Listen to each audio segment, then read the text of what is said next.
Mostra essa porra pras meninas aqui, mostra. Mostra essas porra pra menina. Mostra, mostra.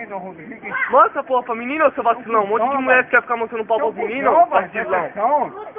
Fudeu, Seu otário. Mostra pra você ver, mostra. Como é que vai se fudeu? Quer ficar, tá bêbado e quer ficar mostrando pau pras meninas? Não, eu tô tomando. Caralho. É o que, tio? Tio, sou tio. É o que, ô?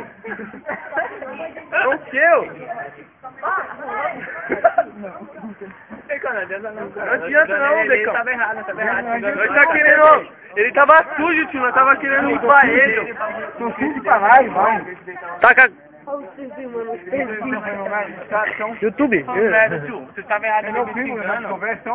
Me xingando, vai sair da minha frente da minha casa aí. Saiu, tá bom, né? O Idinho tá errado totalmente, quer mostrar o pau pros outros aí. E o bagulho é o seguinte, certo? Ninguém tem Jack aqui não, mano. Se tiver Jack, nós vai arrancar o pote no bagulho. E ele, no momento, ali. Ah, Bequinha.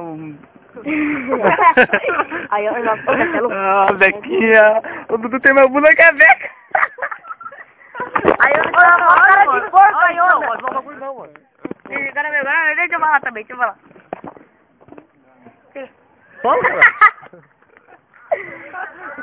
Mangote. Coiote. A tatu no pé.